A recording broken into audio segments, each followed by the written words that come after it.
করেন। আল্লাহ তাআলা বলেন, আরাআইতাল্লাযী ইউকাযযিবু বিদ্দীন ফাযালিকাল্লাযী ইয়াদুউল ইয়াতীম। যারা আখিরাতকে অবিশ্বাস করে তারাই এতিমকে ঘাড় ধাক্কা দিয়ে তাড়িয়ে দেয়।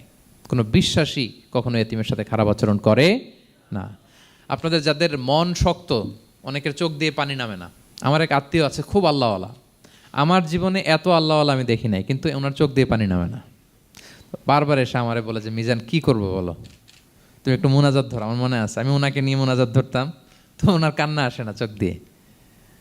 এত আল্লাহওয়ালা, খুব ভালো মানুষ, কিন্তু চোখ দিয়ে পানি নামে না। এটা অনেকের হয়, নানা কারণে হয়। তো আল্লাহর হাবিব সাল্লাল্লাহু আলাইহি ওয়াসাল্লাম বলেছেন, কারো যদি চোখ দিয়ে পানি না নামে বা হৃদয় নরম না হয়, তারা যেন এতিমের মাথায় হাত বুলিয়ে দেয়। এক সাহাবী এসে বলেন, ইয়া রাসূলুল্লাহ, আমার হৃদয়টা বড় শক্ত, হৃদয় নরম হয় না।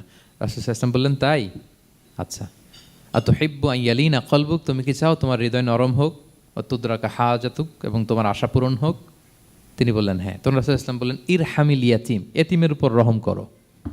ওয়ামসা আলা রাসি, এতিমের মাথায় হাত বুলিয়ে দাও। ওয়া আতইমহু মিন তুআমিক, তোমার খাবার এতিমকে খাওয়াও। তালিনু কলবুক, তোমার অন্তর নরম হবে। তুদরাকা হাজাতুক, তোমার ইচ্ছা পূরণ হবে। তাহলে হৃদয় যদি শক্ত থাকে, কার মাথায় হাত বুলাবেন?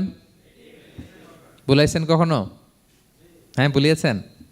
খুঁজে খুঁজে হাত বুলাবেন।